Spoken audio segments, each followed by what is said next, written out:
नमस्कार भाई लोगों, एक बार फिर से आपका स्वागत है। हम आपके लिए एक नए अध्याय का वर्णन करने जा रहे हैं जो आज रिलीज हुआ। हमारी कहानी वहीं से शुरू होती है जहां से खत्म हुई थी। हमारे छोटे बच्चे को दिखाया जाता है जो छड़ी निकालता है, जिससे पोर्टल खुला हुआ रहता है। छड़ी निकालते ही पोर्टल बंद हो जाता है और हमें दिखाया जाता है कि भेड़िए हमारे विलेन को खा रहे होते हैं।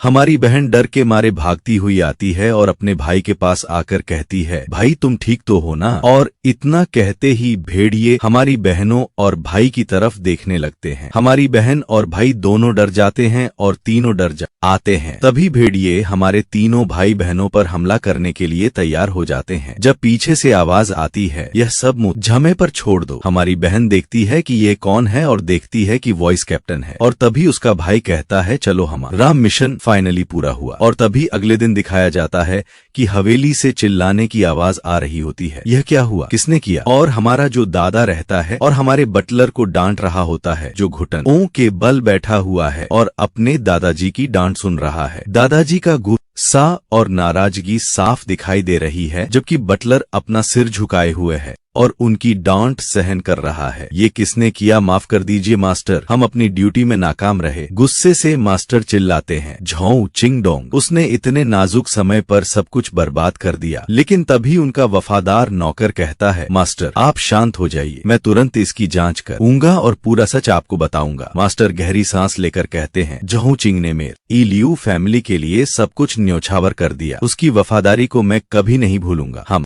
असली मास्टरमाइंड को खोजना ही होगा। मेरे बेटे के खून का कर्ज हम जरूर चुकाएंगे। धन्यवाद मास्टर। यह बूढ़ा सेवक पूरी ताकत से इस साजिश का पर्दाफाश करेगा। इसी बीच एक और सीन कट होता है जहां बच्चा ज्यादा खाने लगता है और सब चौंक जाते हैं। अरे इसको शांत करो, ये तो रुक ही नहीं रहा। लेकिन उसका दादा मुस्कुराते हुए कहता है, ये तेजी से बढ़ रहा है, जाहिर है इसे ज्यादा भूख लगेगी। अब तुम माँ बन चुकी हो, बच्चों की जिम्मेदारी पहले है। ये बच्चा हमारी दोनों फैमिली का ही उम्मीद है। इसी दौरान शादी और रिश्तों की बातें भी उठने लगती हैं। कुछ परिवार आगे बढ़कर कहते हैं, अब इस बच्चे के लिए रिश्ता तय करने का समय आ गया है। बहन हैरान होकर कहती है, क्या इतना छोटा बच्चा? और अगर भाई ने उन बुरे लोगों की औलाद से शादी कर ली तो हमें छोड़ देगा। लेकिन हीरो तुरंत कहता है, चिंता मत करो, मैं तुम्हें कभी नहीं छोड़ूंगा और उन बिगड़े हुए बच्चों में मेरी कोई दिलचस्पी नहीं है। फिर कैमरा बदलता है, घर में शादी की तैयारियां तेजी से चल रही हैं। सुनो, 12 बजे से पहले पूरा हॉल सज जाना चाहिए। रसोई में फल, सब्जी और ताजा मांस तैयार करो और बैंड को भी रिहर्सल के लिए तैयार रखो। स्टुअर्ड इधर उधर आदेश देता है, लेकिन तभी नौकरानी दौड़ती हुई आती है और बटलर को सब बताती है। बटलर सीधे जाकर दादाजी को सब सूचना देता है। दादाजी कहते हैं, अंदर आओ और मेरी प्यारी बहू तुम भी आओ। तो भाइयों, आज की कहानी बस यहीं तक थी। अगर आपको ये स्टोरी अच्छी लगी तो वीडियो को लाइक जरूर करना। आज का टारगेट है 500 लाइक का,